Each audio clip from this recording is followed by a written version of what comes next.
छदेश अंचल बन्या परिस्थिति होइथिबारु तुरंत सहायता दाबी कले पूर्वतन विधायक। लगाण वर्षा सापुआ नदी उछुलुथिबारु ढेंकानाल जिला सदर ब्लॉक विभिन्न स्थान में क्षयक्षति होइछि, जाहाकु नै विभिन्न ग्रामर सापुआ नदी पानी पसी रास्ताघाट सह घरद्वार पानी होई ब्रिज मध्य भांगी देउछि। ग्राम गुड़िक हेउछि काकुड़ी भाग, चंद्रशेखर प्रसाद, ऐखमा भापुर, विष्णुपुर, बाल्यम्बा, सरकापाटଣା ब्रिज एवं बाल्यम्बा दे जाउथुबा पुराना कटक संबलपुर 42 नंबर जातीय राजपथ मध्य भांगी जाइछि। फल रास्ता समेत विभिन्न अंचल में बन्या परिस्थिति सृष्टि होई अनेक परिवार जलबंदी होई रहिछन्ति। सेहिपरि कटक संबलपुर पुराना रास्ता घाई सृष्टि होई साधारण जनजीवन गुरुतर प्रभावित होउछन्ति। एही परिस्थिति रे बिजु जनता दलर कार्यकारी सभापति निरोत्तम साहू, जिला परिषद अध्यक्ष अर्चना पुहाण, जिला परिषद सदस्य अशोक परिड़ा, पूर्वतन छात्र सभापति सूरज महापात्र, सीएसएस प्रसाद, सरपंच एवं स्थानीय ग्रामवासी प्रभावित अंचल परिदर्शन करिसेंति पूर्वतन विधायक सुधीर कुमार सामल। कलभट जी स्लाब कलभट हो हिम पाइप कलभट हो से टाणी पार डिस्चार्ज हो पारनि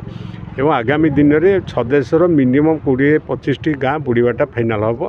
तेणु मु सरकार को आपण माध्यम नवेदन करी, कलेक्टर को नवेदन करूँ एवं एनएच पीडब्ल्यूडी डिपार्टमेंट नवेदन करी तुरंत यार पदक्षेप नियंतु एवं आपणकर वाटर रिसोर्स डिपार्टमेंट को माननीय मुख्यमंत्री को अनुरोध करें, जेहेतु डिपार्टमेंट हाथ में अच्छी से तुरंत इंजीनियर को पठे सापुआ नदी बेड को पुनरुद्धार करूँ।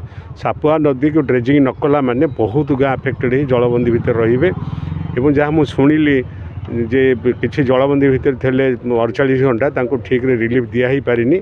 तेणु बीडीओ को कलेक्टर को कहि निहाती भाव में केमती रिलीफ जी देवे एवं किसी जगार पॉलिथिन भी देना एवं सरपंच मान जो पावर दबा कथा से देना। तेणु अवहेला समस्त अच्छा तेणु नवेदन करी माननीय मुख्यमंत्री जेहेतु वाटर रिसोर्स पाखे अच्छी से किभली भाव में तुरंत सापुआ नदी को पुनरुद्धार करूँ एवं एनएच पीडब्ल्यूडी को मुझे तुरंत रास्ता रिपेयर करूँ एवं रेवेन्यू डिपार्टमेंट माननीय मंत्री को कहूँ जो लोक जलबंदी भितर रिलीफ दिंतु। ढेंकानाल गायत्री गीतांजलि दास का रिपोर्ट निर्वीक्ष।